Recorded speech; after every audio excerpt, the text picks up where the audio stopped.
Good morning. Layer matrix பற்றி இப்போ பார்க்கலாம். ஆட்டோ ஸ்க்ரூட்டினி பார்ட்டில் லேயர் மேட்ரிக்ஸுங்கிறது சென்டர் கோர் மாதிரி.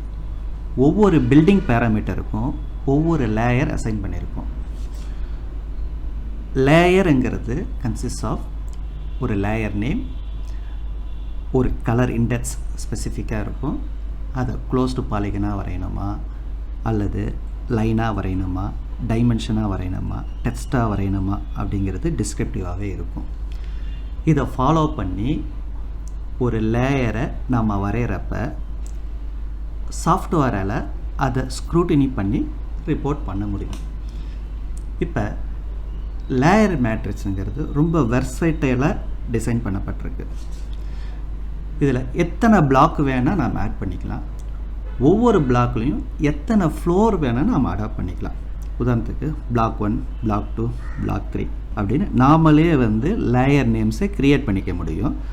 ஒவ்வொரு பிளாக்லேயும் ஃப்ளோர்ஸு, அப்பர் ஃப்ளோர்ஸ் பார்த்திங்கன்னா ஃப்ளோர் 1, ஃப்ளோர் 2, ஃப்ளோர் 3 போகலாம். கிரவுண்ட் ஃப்ளோரில் 0 ஃப்ளோருன்னு சொல்லிட்டு அசைன் பண்ணியிருக்கோம். அண்டர் ஃப்ளோர்ஸ் பார்த்திங்கன்னா பேஸ்மெண்ட்டை -1, -2 அப்படின்னு சொல்லிட்டு அசைன் பண்ணியிருக்கலாம். ஒரு சில பேராமீட்டர்ஸுக்கு சேம் லேயர் நேம் அசைன் பண்ணியிருப்போம், ஆனால் கலர் கோடில் டிஃப்ரென்ஷியேட் பண்ணியிருப்போம்.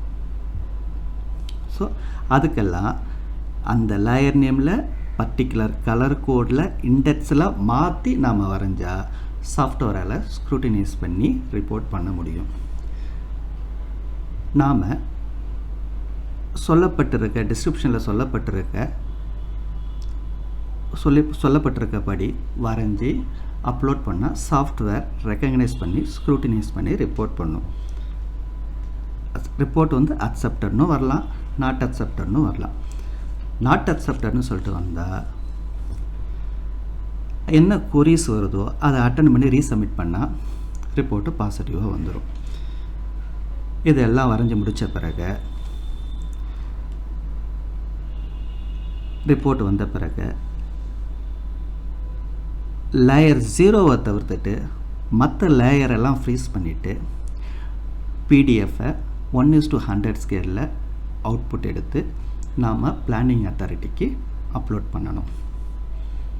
தேங்க்ஸ்.